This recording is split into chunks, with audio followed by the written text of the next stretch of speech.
महाराज, काल अबू आझमींनी वारकऱ्यांबद्दल संतप्त विधान केलेलं आहे. आज तुम्ही आंदोलन केलेलं आहात, काय नेमक्या भावना आहेत? सर्वप्रथम मी अबू आझमींचा जाहीर निषेध करतो, कारण त्यांनी वारीच्या बाबतीमध्ये खूप चुकीचं वक्तव्य या ठिकाणी केलेलं आहे. वास्तविक पाहता वारकरी हा कुणाच्याही अस्मितेला व कुणाच्याही पंथाला धर्माला कधीही विरोधात वक्तव्य करत नाही. वारकरी संप्रदाय हा नेहमी परंपरा सांभाळून समाजामध्ये संस्कृती आणि संस्काराचे विचार देणारा संप्रदाय आहे. या संप्रदायाची परंपरा शेकडो वर्षापासूनची आहे. ज्ञानोबरायांचा काळ बघितला तर हजारो वर्षापासूनचा हा परंपरेचा विचार असताना कधीही वारकऱ्यांनी समाजाला त्रास होईल असं वर्तन किंवा विचारसुद्धा व्यक्त केलेले नाहीत. परंतु अबू आझमींनी त्यांच्या राजकीय हेतूसाठी वारीवर आक्षेप घेतलेला आहे. त्यांचं म्हणणं आहे की वारीच्या निमित्ताने पंढरपूरला वारकरी जातात, त्यामुळे रस्त्यावर अडथळा होतो.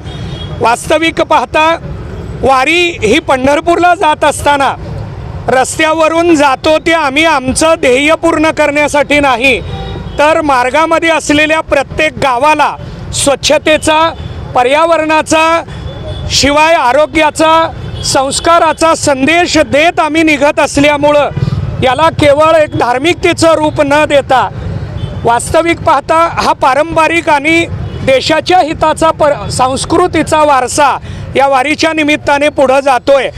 ही वारी अबू आझमींना कळलीच नाही. वारी कशाला म्हणतात? वास्तविक पाहता भारताचा, देशाचा जर विचार केला तर भारताची फाळणी ही धर्म या अनुषंगानं झालेली आहे. त्यामुळं जर इथं भारतामध्ये राहायचं असेल तर भारताच्या संस्कृतीला स्वीकारून राहावं लागेल, अन्यथा धर्माच्या जोरावर जर आपल्याला इथं वक्तव्य करायचे असतील तर भारत सोडावा लागेल. कारण धर्म या विषयावरून हिंदुस्थान आणि पाकिस्तान अशी विभागणी झालेली आहे. आपल्याला जर जाहीररित्या आपली काही प्रार्थना करायची असेल तर आपल्याला भारतामध्ये भारताच्या नियमाप्रमाणे राहावं लागेल. इतर देशामध्ये सुद्धा इस्लामी धर्मानं रस्त्यावर प्रार्थना करावी याच्यासाठी परवानगी दिलेली नाही. सुरुवातीला अबू आझमींनी आपला इस्लाम समजून घ्यावा आणि नंतर वारकऱ्यांच्या विरोधात वक्तव्य करावीत. आत्ता आम्ही त्यांचा जाहीर निषेध करतोय. शासनाने सुद्धा त्यांच्यावर निर्बंध घालावेत, अन्यथा आम्हाला अखिल भाविक वारकरी मंडळाच्या माध्यमातून तीव्र आंदोलन राज्यभर उभं करावं लागेल, अशा पद्धतीचा या निमित्तानं मी इशारा देतो.